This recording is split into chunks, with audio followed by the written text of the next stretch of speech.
Here we are. We're back with Jack Stewart. It's been a while since we've chatted, Jack. You got another book coming out. Got some big things going on. Briefly saw each other at BoucherCon, but you're a busy guy, so we didn't get a chance to Yeah. catch up. But it's good to see you, man. Yeah, it's good to see you too, man. And I was pretty bummed that we didn't get a chance to really link up at BoucherCon, but yeah, I mean, you've been to a couple of those now and you know how it is. It's like you're being pulled in all different directions and it's kind of hard to find that time to sit down and connect one-on-one. So I'm glad we're here doing it now.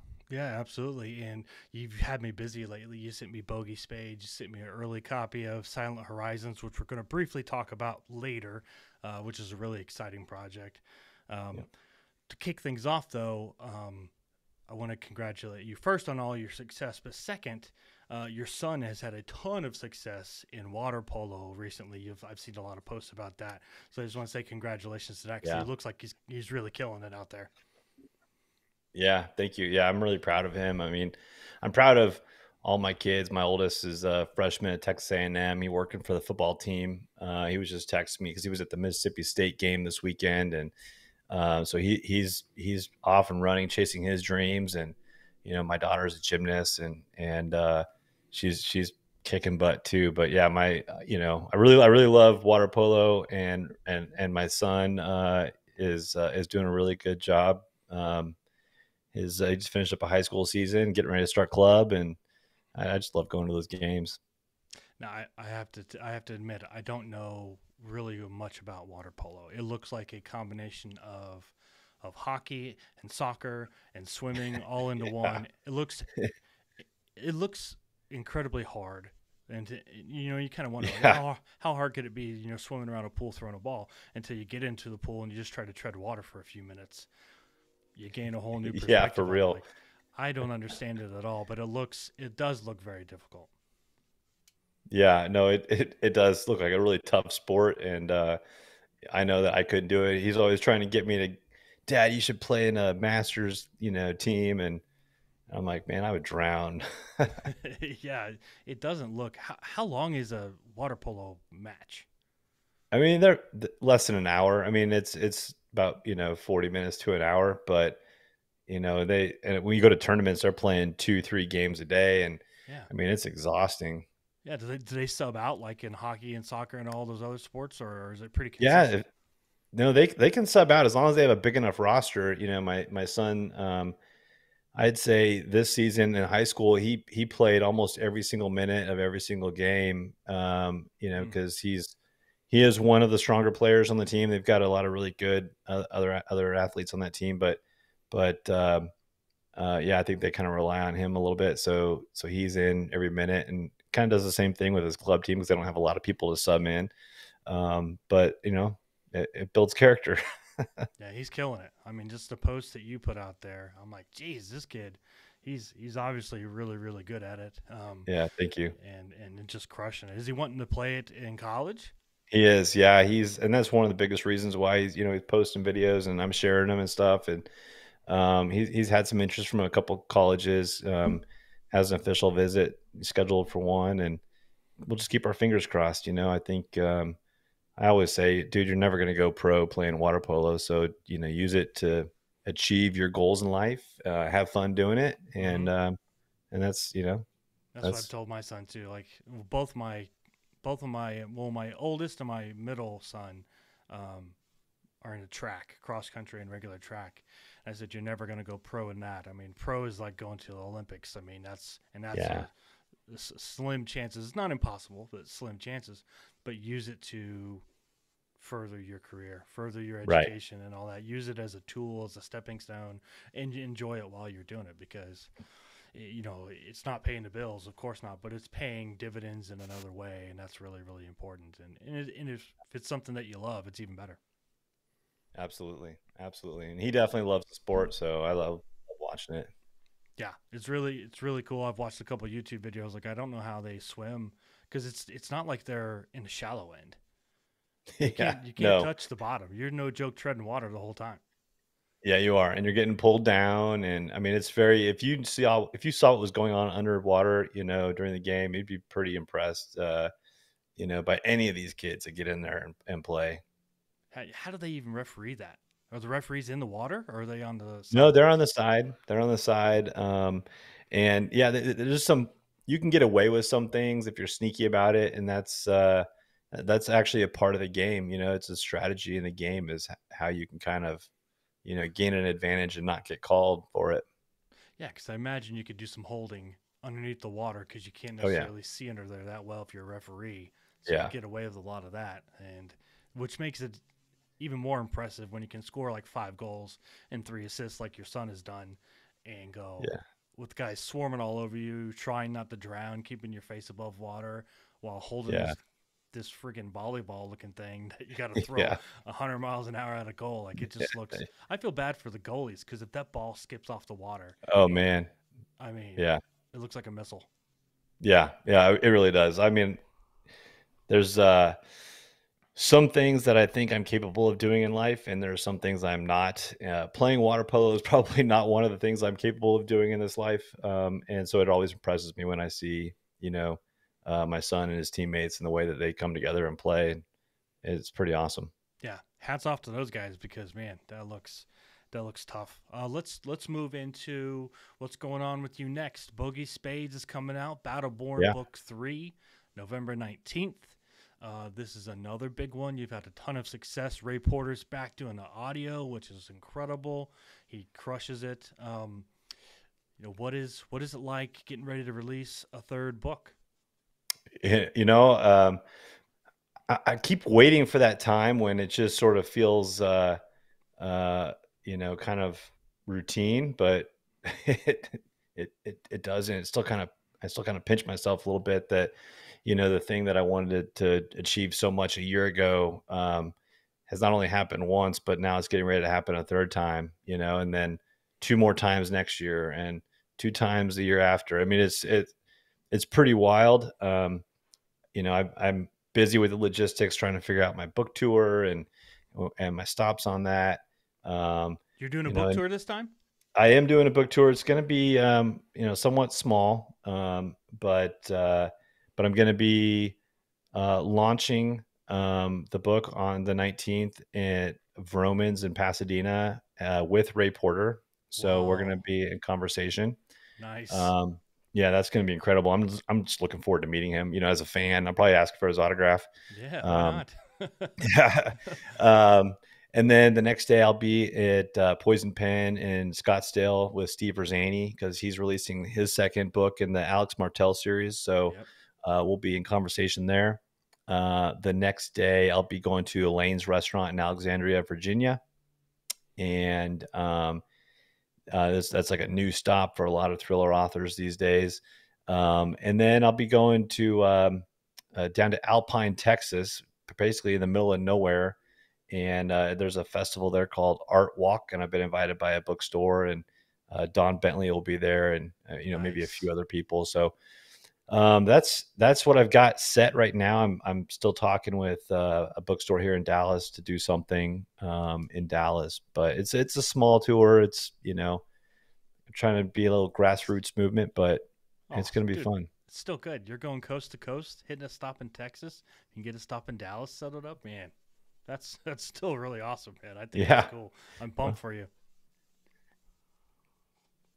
I'm really, really yeah. Thank excited you. that you're getting to do that because, a book tour is a pretty big deal for you to get out there and actually see people. People can come to BoucherCon and things like that. It's a little more expensive to go to those, BoucherCon and Yeah. Thriller Fest as a fan, but to get to come to a bookstore, buy the book, see the author, pick their brain, listen to them talk for an hour or so, it's a different experience, and I think that's cool for any author to be able to do those meet and greet Yeah. type of things on a launch or just in general. So that's awesome. I'm glad you're doing a book tour, man. It's cool. Yeah. Thank you. Yeah. I'm, So I'm excited for it. so let's talk Bogey Spades a little bit more. It's the third book.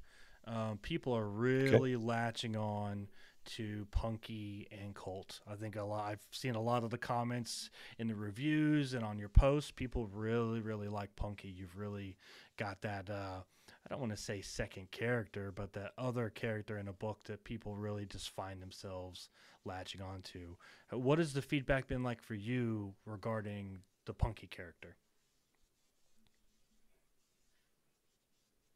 Yeah, I mean, when I started off writing her as a character, I really wanted to have a strong female lead.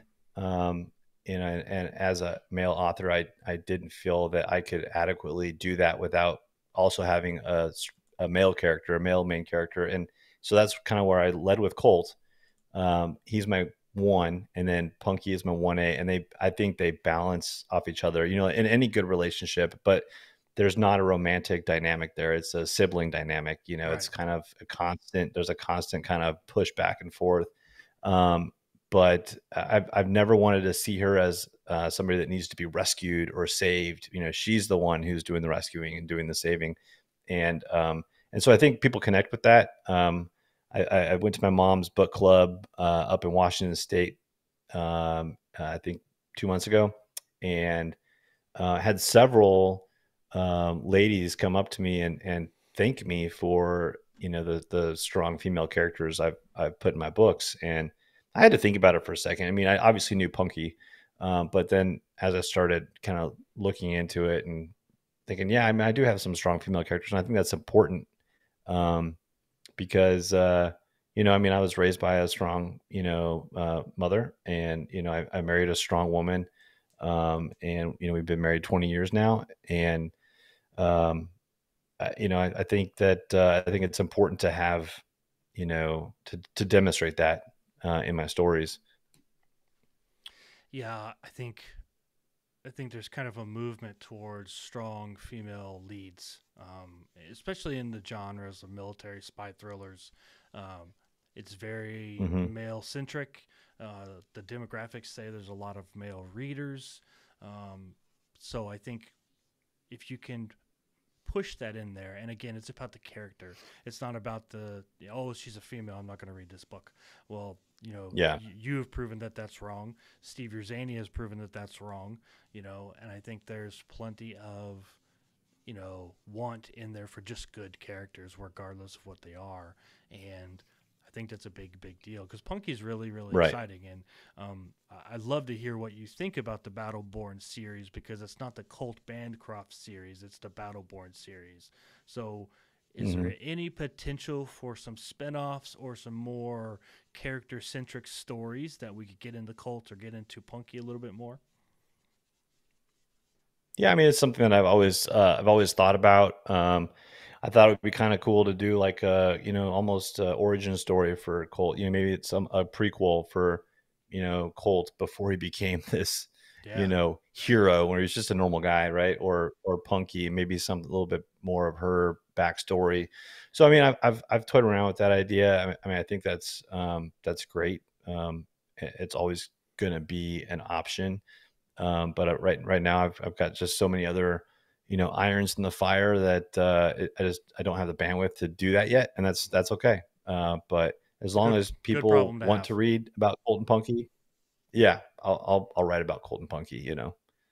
So in this one, in Bogey Spades, you resurrect a Vietnam era light attack squadron. Um, very very cool to kind of do a throwback kind of vibe. Where did that idea come from to do a throwback Vietnam era type of thing? So there's a lot of my real world experiences in these books. And in 2010, I was deployed to Afghanistan with the Air Force Tactical Air Control Party. And, my job was to integrate with the Army's 82nd Airborne as an air advisor, if you will. So, like, anytime they needed air assets overhead, I was kind of, working as their liaison to, Navy Air, Marine Corps Air, Air Force Air. And at the same time, in the different part of the country, there were Super Tucanos that were flying um, under a program that was codenamed Imminent Fury. And Imminent Fury was started by Naval Special Warfare, and their intent was to do something just like what the Black Ponies did in Vietnam, which is to provide dedicated close air support to Naval Special Warfare. So this program, Imminent Fury, was happening in Afghanistan, and it was having tremendous success. Like from the warfighters' perspective on the ground, that's exactly what they wanted. They wanted a low cost platform that could take off and land at short and unimproved airstrips, loiter overhead for a long time, low collateral damage weapons. And they wanted it to be completely integrated so that it wasn't like, now when I show up as an F-18 guy overhead, I don't know the guys on the ground. I don't know what their mission is. I just know that they need support. They could actually use these Super Tucanos in this fashion where they could integrate them with an operation in a much more granular fashion. And I thought that was going to be the wave of the future. And like everything, Washington, D.C. got in the way. There was, I think it was wherever the T6s are being made. I can't remember if it was Kansas or wherever. There was some state, right, that they had the AT6, which was essentially like the Super Tucano. It was an attack variant of the T6, which are both the Air Force and Navy use in primary flight training. And this congressman said, well, you can't just go out and buy the Super Tucano because that's an Embraer, that's a Brazilian product. You need to buy American. And so they basically put a squash on that program, Imminent Fury. Yeah. And just politics being what they were, the whole program kind of stalled out. Fast forward now, I'm deployed with a joint special operations counterterrorism task force in Africa. I have visibility to other operations that are taking place in other parts of the world. And there was a program called Combat Dragon 2. And it so happens a friend of mine from the Naval Academy, former roommate, Hornet guy, he was working to help stand that program up. And Combat Dragon 2 was essentially a resurrection of Imminent Fury. Again, we're looking at light attack. And what they did is they took old OV-10 Broncos that from different locations. They originally started out in the Marine Corps. They've been transferred to different agencies. And I think when SOCOM got them, they belonged to NASA. And so then they retrofitted them with all glass panel displays, IRST, which is a infrared search and track system, which helps, track incoming missiles and things of that nature. Advanced targeting pods. They developed new weapons, and it was going to be flown by if I remember this correctly, it was a Navy TAC Air pilot and a Marine weapons systems officer in the back seat. And the intent again was similar to what the Black Ponies did in Vietnam and what Imminent Fury was doing in Afghanistan. And in fact, you can find pictures of these OV-10s online. I saw one actually in person when I was out flying the Hornet one weekend, and they have the Black Ponies logo painted on the nose. So they were resurrecting the Black Ponies in kind of as a black squadron. When I was with JSOC, that program was coming to a conclusion, and again, I had seen positive results. The warfighters loved it, but I still was very suspicious that Congress is going to advance this. And so I came back from that, deployment thinking this is the wave of the future. This is what we need to do. As I was getting retrained in the Hornet, because I've been out for a year, I ran into a guy who was also very enthusiastic about this notion of light attack. And his call sign was Bueller. He was also an adversary F-18 pilot. Well, as it turned out, the Air Force ended up picking up what they called the light attack experiment. And it was basically like an open test for different companies to provide platforms, and they were going to test and evaluate them. I know the AT6 was the Super Tucano was one of them. Well, Bueller volunteered to be a pilot in that program, and he ended up flying the Super Tucano during this program. Unfortunately, he ended up crashing and dying. And, there's that in itself is tragic. It happens in aviation all the time. But what really kind of stuck with me was that, he saw the same vision I saw. And after his mishap, Congress again shut down this experiment, the light attack experiment. And so in my heart, I was like, I've seen it twice operationally. It happened in Vietnam. I knew a guy who died flying it, trying to make this dream a reality. The only way I can make it a reality is on the pages of my books. And so that's why I wanted to resurrect the squadron in my series, and it seemed to fit. And so I don't want to give a whole lot away, but it seemed to fit with where the storyline was going, and people who Colt have interacted with from book one on. So Well, and they're kind of in two different spots, Colt and Punky. Punky's kind of on the front lines dealing with the adversary that is kind of throwing around the question is are they the enemy or are they the enemy of our enemy? What's going on here? And then Colt, on the other hand, is resurrecting that light attack squadron in a conflict that he didn't see coming, yeah, which I think is very cool. You've got this great dynamic you've had for 3 books now between the two of them that I just love the way you've been able to weave espionage into aviation without it feeling like no unknown rider was fantastic. You felt like you were in the cockpit of the F-35, thank you. and I thought it was 5 stars. And then you released Outlaw, and I'll be honest with you, I thought Outlaw was 5.5 stars out of 5. I was like, I don't know how he's going to top Unknown Rider, and then you did anyway.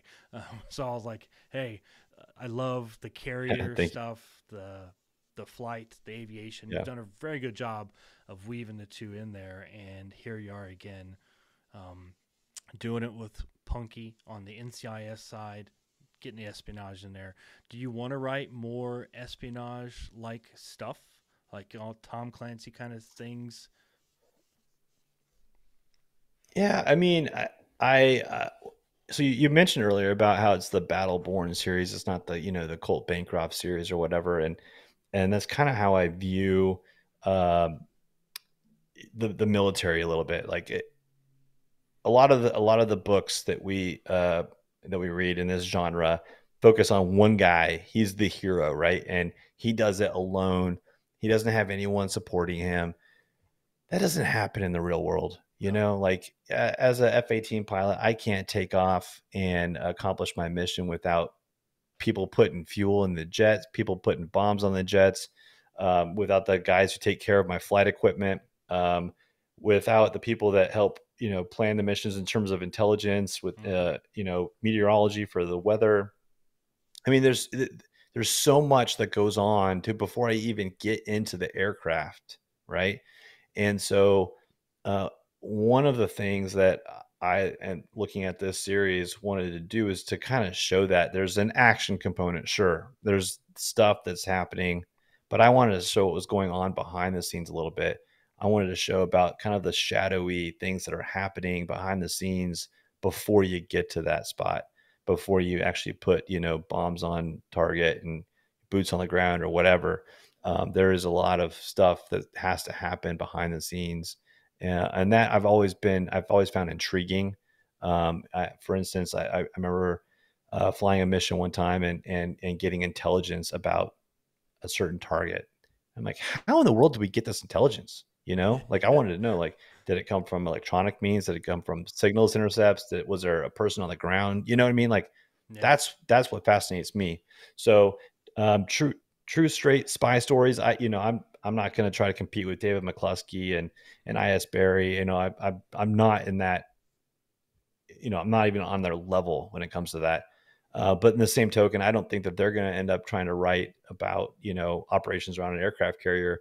Um, but I can see how the two worlds can combine. Yeah, absolutely. Let's talk about carrier life because I've always been interested in what it's like being on a carrier, and Brian and Jeff, did it a lot in their last book.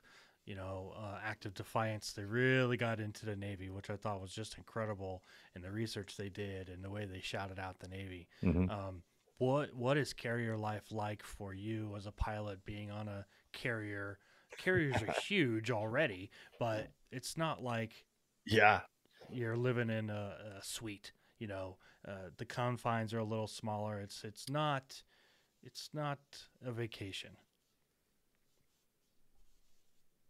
Yeah, no, it's not. And it's funny. I used to talk to my wife about, kind of my, as I got later on in my career, how most of my peers were going back to the carrier for what they call a department head tour. So lieutenant commanders, there was some of the kind of mid-level leadership in the squadron, and they were posting pictures of their time at sea. And I would tell her, it's like, man, I really miss it. Like I wish I was there with them. And she was like, you enjoyed it when you were a lieutenant and you played Xbox all the time and you slept a lot and all you did was you fly, you have fun, you pull into port and have even more fun. And I was like, yeah, that's kind of a good point. So like, um, were there a lot of negative parts about being on an aircraft carrier and deploying? Yeah, sure, but I don't remember those. I really think about the good aspects of it. And you talk about being tight, spaces. My first, I think my first two deployments, I lived in was a 6 man. I think it was a 6 man stateroom. Um, one of the ships, it was like three high bunks, so it's not even a normal bunk bed where you can sit up in bed. Like you couldn't sit up in bed. In fact, when you got out of bed, you kind of had to get your head out first, and kind of Like pull slide yourself out. out. And if you sat up too quickly, yeah, you had to slide out. And if you sat up too quickly, there was this big metal box like right above your head that contained what was it, the emergency oxygen breathing apparatus or something. So like if it was a fire on the ship and I needed to escape, you pull this thing out and throw it over your head to breathe emergency oxygen, to escape. But the box was like right above your head. So if you forgot where you were, you sat up, like you're hitting it like right in your forehead, big Oh, sharp metal corner.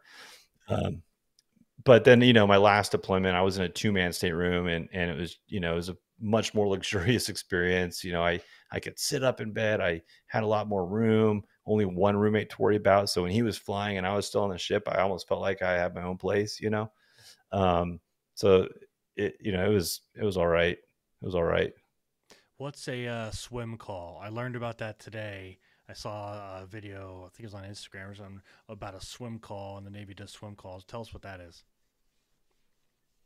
Yeah, I mean, they do a lot of fun little things, but basically they'll just set up a time, and they'll put safety divers in the water and stuff like that, and make sure it's somewhat safe. But you can basically, on the aircraft carrier, they would lower the elevator, like the elevators that bring the jets up to the flight deck. They would lower those down, and you could jump off the elevator into the water. Usually it happened like we were in the Arabian Sea or the Arabian Gulf or something.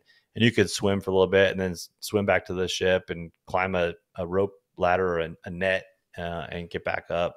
But it was just an opportunity to have a little bit of fun at sea. I mean, they do other things, like they call them steel beach picnics on an aircraft carrier, where um, uh, there'll be no flight operations. Everyone goes up to the flight deck, and you can lay out and sun yourself. They'll have music playing, and there'll be food, and usually it's in conjunction with what we call beer day, which, if you don't have a port call within so many days, and I can't remember what it is. I don't know if it was 30 days or 60 days. I don't remember what the number is. But if you don't have a port call, then you're entitled to what they call a beer day, because there's no drinking on the ship whatsoever. But on beer day, you can have 2 beers. And enterprising people who don't drink maybe would sell their tickets to other people so that other people could have more than 2 beers. Um, I won't say I participated in any of the purchase of such tickets, but yeah, it's just it makes deployment a little bit easier to get through when you do stuff like that. What was it like the first time you landed a jet on a carrier? I mean, I don't remember. I mean, I was so terrified that like I honestly don't recall anything other than just landing and then taxiing clear of the landing area, and they chained me and they started giving me gas, and that was my first moment when I actually looked around and was like, man, I am in a jet on a boat in the middle of the ocean. This is the craziest thing ever. Yeah. um, it's the first time you go, you're solo. There's no instructor with you. But they've been teaching you how to land like this from day one of jet training. So uh, it's it's been ingrained into you, and I think that's why, because I was so terrified, and I just sort of blanked out. But my eyes and hands were still doing what they were supposed to do. Yeah, second nature. I think that's what they train a lot of pilots here at the base I'm close by, and that's a big thing that they do is repetition to the point where it's second nature. You Yeah, don't second guess, you don't question it. You just instinctively know what to do, which is you would think it would right. be. It's an insane thing, but when you're driving a car, you have some of those instincts because you've been driving for so long. I imagine the same Yeah, thing. yeah, Flying a jet, going through training, and going through an emotion so much that it becomes second nature, but still landing on an aircraft carrier, whether I want to do it one day. I want to fly something and land on an aircraft carrier. Obviously, I'm not a pilot, but I want the experience of feeling what it's like to do that because I talked to, was it Brian or was it Jeff? One of those. We were talking back when Active Defiance came out. I think it was Jeff. He was telling me about the first time landing on a carrier and his yeah, experience in it. And he was just like, it's the craziest thing in the world to land on a moving island, yeah, to land yeah. on it. If you're the pilot, I can't imagine the nerves, landing on something like that. It's incredible. I think it's one of the most impressive things anybody can do is land on something like that. Yeah, I mean, it ended up becoming fun in the right conditions. Daytime, Yeah. good weather. It ended up being fun. There was a lot of elements to it, to flying around the carrier specifically, which would take like a full, I don't know, a full hour for me to explain how we do it. Um, but it's so those challenges made it fun every single time. It was different, it was dynamic, but I really enjoyed it. But nighttime, on the other hand, like there was nothing fun about that. We went back in my reserve squadron to carrier qualify. They wanted us to go day and night. At the time, we were a strategic reserve squadron, so we could still be called on to deploy, and so we needed to maintain our currency. And we go back and remember the night. There's this place called flight deck control, which is kind of where the he's called the handler, and this guy has a big mock-up of the carrier flight deck and the hangar in front of him, and he's got these little cutouts of jets and planes that are to scale, and he moves them around, and that's how they park planes and how they shuffle the flight deck. So this handler is doing all this. Well, we meet in flight deck control, wait for our jet to land, see where it's going to be parked, and then we go there and we swap out with the other pilot. So they call it a hot seat. So even with the engine still running, they'll shut down one engine so we can lower the ladder. That pilot comes out, new pilot goes in, put the ladder up, and we take off. Well, we're in flight deck control, and it was me and another reserve pilot, and there was this brand new F-18 student. It was his first time going at night, and his eyes are just big and wide, and he looks at us, and he's like, I bet you guys are used to this by now. And I was like, oh, I haven't done it. And I don't remember how many years it had been, but Yeah. I haven't done this in 10 years or whatever. And the other reservist, who was the oldest guy in our squadron, he had glasses that he'd wear on the tips of his nose. He's looking at stuff. And he looked over and he says, well, my last night trap was in Desert Storm. And this kid's like, what? And he's like, okay, see you later. And I mean, it's not fun at night. It's definitely scary, but it is part of the job, and you do get used to it. Um, it's the night landings are a little bit easier than day because it's a straight in. You're flying. You don't have to do a turn. It's just straight. It's just your straight instruments, and all you just have to do is just fly your instruments as precisely as you can, and everything will work out in theory. Yeah. T.R. Matson, another Navy pilot, told me that the F-18 was designed to land hard. He's like, you don't land it Yeah, soft. You're supposed to land it. It's supposed to thud on the ground. It's designed to do that, yeah, which blows my mind because I see yeah. Air It Force absolutely. guys land all the time, and it's a very delicate landing. They touch the gears down. It's very, very gentle. It almost looks like. And then you see an F-18 land, and it looks like they're trying to crash into the earth. It blows my mind that they Yeah. are designed to do that. Jack, we were just talking about carrier life, flying F-18. Let's switch it up a little bit and let's talk about briefly about Silent Horizons, your next project that you have coming up in May of 25 with Chad Robichaux. How did that project kind of come about? So like anything else, it came at the absolute wrong time. I was already committed to doing 4 books for Seven River, and uh, pretty pretty fast publication schedule. But Jeff Wilson actually called me and said, "Hey, uh, would you consider writing a book with Chad Robichaux?" And I was like, honestly, like, I have no idea who Chad Robichaux is. So I looked him up and saw he had a pretty unique background, pretty unique experiences in the military, a lot of similarities in terms of some of the places that we had served, and so I said, you know what, let me talk to him, and so Jeff put us in touch, and Chad and I talked. We had a conversation, and what I learned was that he had done some really interesting things in the military that not a lot of people get a chance to see. It's called advanced force operations, and because of the things that he had done, he couldn't necessarily talk about them in a nonfiction format. And he had written several nonfiction books. One of them, "Saving Aziz," was very I think it was a very near and dear to a lot of us who served in Afghanistan, because right after we withdrew from Afghanistan, it was we saw it. You know, Chad likes to say we surrendered to the Taliban, and we did. You know, we saw bodies falling from Air Force jets as they're trying to take off, and Hmm. just a horrific human tragedy that was taking place there. But one of the things that he saw in particular was that we were failing our allies. We were failing the people who, in their own country, sacrificed and risked so much to help us defeat the Taliban. And they did that by, they were interpreters, and they were working on our bases, and they were doing a lot of stuff. And we had promised them, if you do this for us, we will give you a fast track to becoming an American citizen and coming to America. And we failed those people and left a bunch of them behind.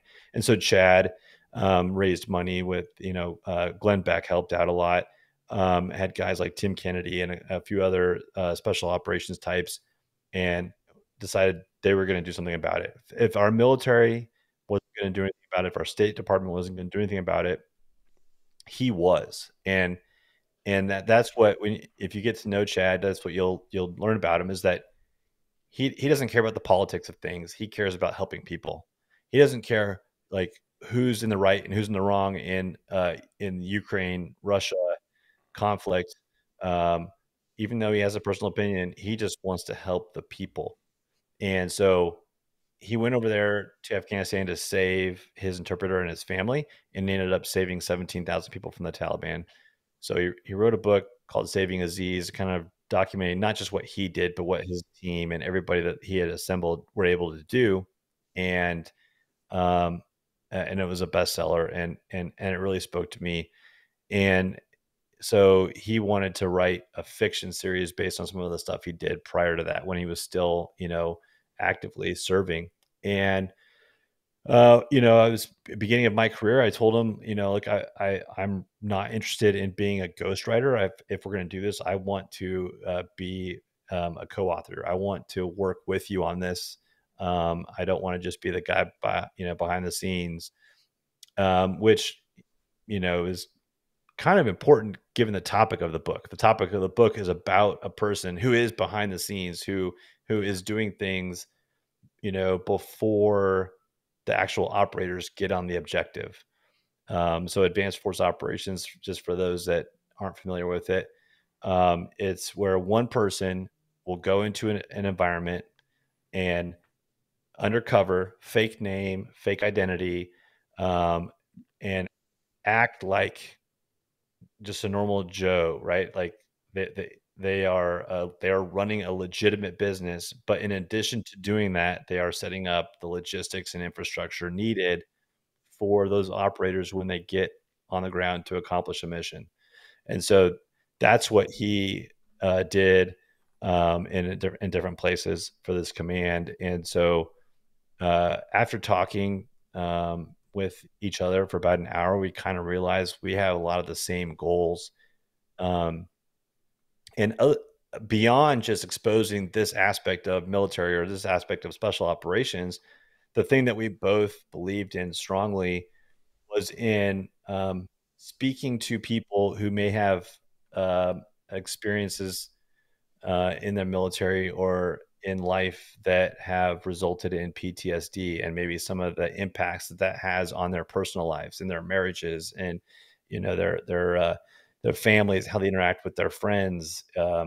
Because Chad's he's very vocal about that too. He started a foundation called Mighty Oaks, and it takes a faith based approach to treating veterans with PTSD and first responders. And so we wanted to also bring that up.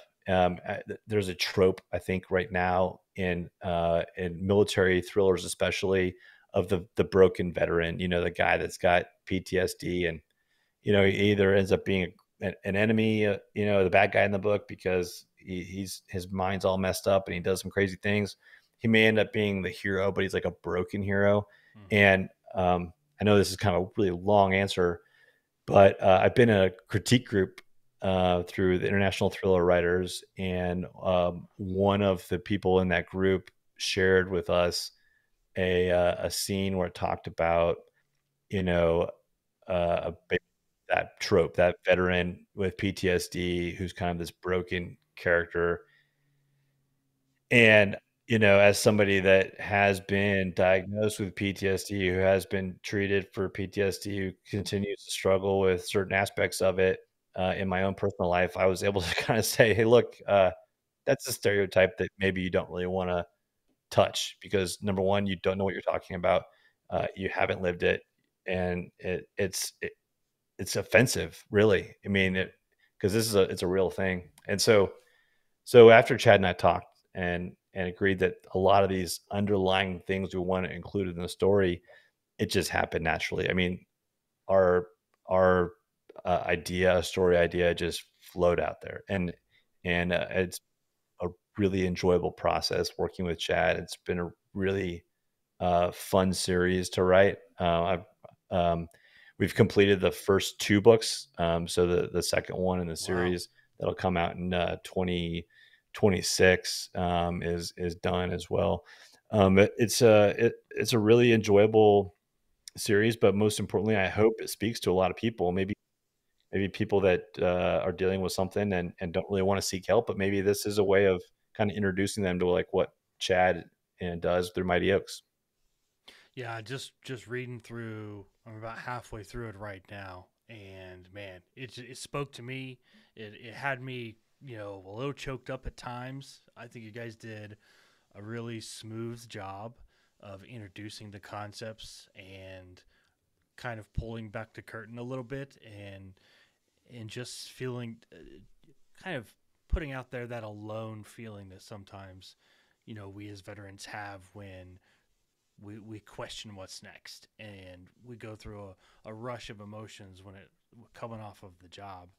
I think it really encompasses that really well. I encourage people to go pre-order it now. It doesn't come out until May, and we'll talk about it some more later on when it gets closer to release date. But just from what I've read so far, I was like, dude, this is Hmm. remarkable work. And dude, I'm so happy you sent me a copy of it. But now I'm like, I can't wait to get my hands on the physical copy, just because it's that good.